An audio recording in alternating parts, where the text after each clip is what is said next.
There's a good deal of controversy around the installation of ball joints on the 1957 to 59 Chrysler big cars. While these ball joints appear to be common square head type that are popular with most Chrysler cars from 1957 to at least 1980, the 1957 to 59 Chrysler big cars take a unique style ball joint that resembles the ball joints used in 1960 up Chrysler cars and often creates confusion.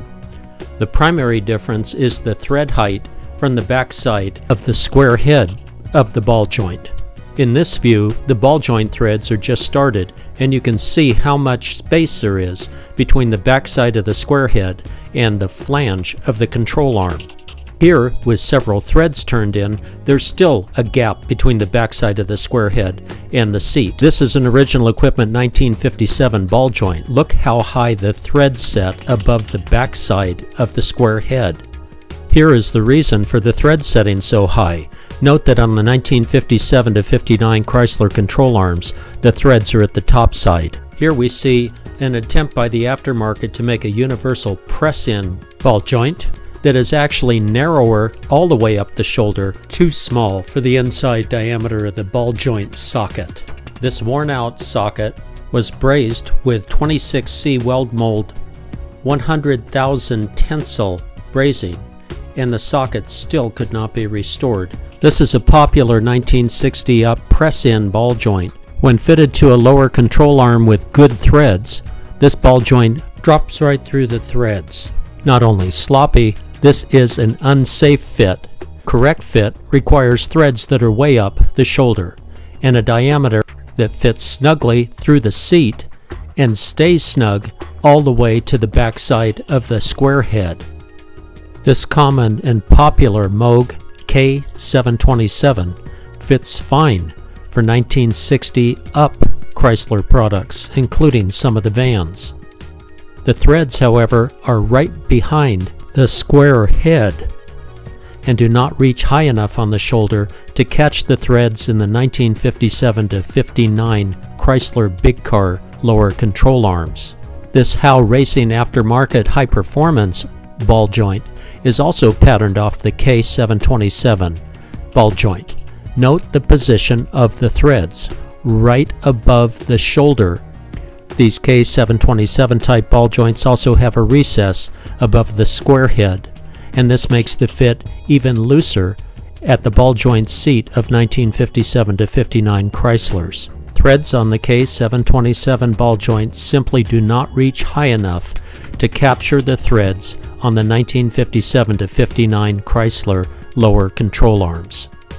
These are repair sleeves for 1960 up K727 style lower control arms. Any such modification would require precise hole cutting and TIG welding of these sleeves into the lower control arm.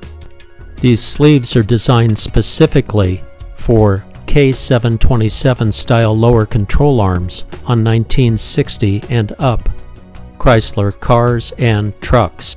For 1957 to 59 Chrysler big car lower control arms in good condition, where the threads are still intact, these are the only ball joints that fit properly.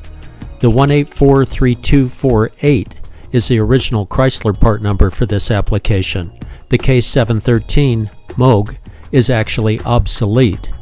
Rare Parts manufactures the 10354 ball joint as a direct replacement for the original ball joints on the 1957 to 59 Chrysler lower control arms.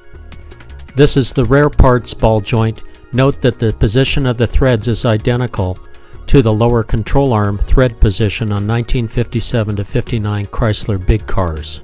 This is a common thread style upper control arm ball joint for 1957 to 59 Chrysler cars and later models as well. The OTC 8034 socket fits this ball joint as well as the lower ball joint. It's a 3/4 inch drive heavy duty socket. This common aftermarket service replacement ball joint is available readily for 1957 and up Chrysler cars, vans, and other applications. Make sure threads are intact in the upper control arms. these ball joints need to seat securely.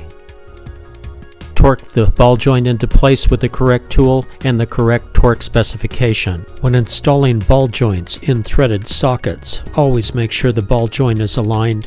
Seat the ball joint completely and torque it to spec. Ball joints are a safety item.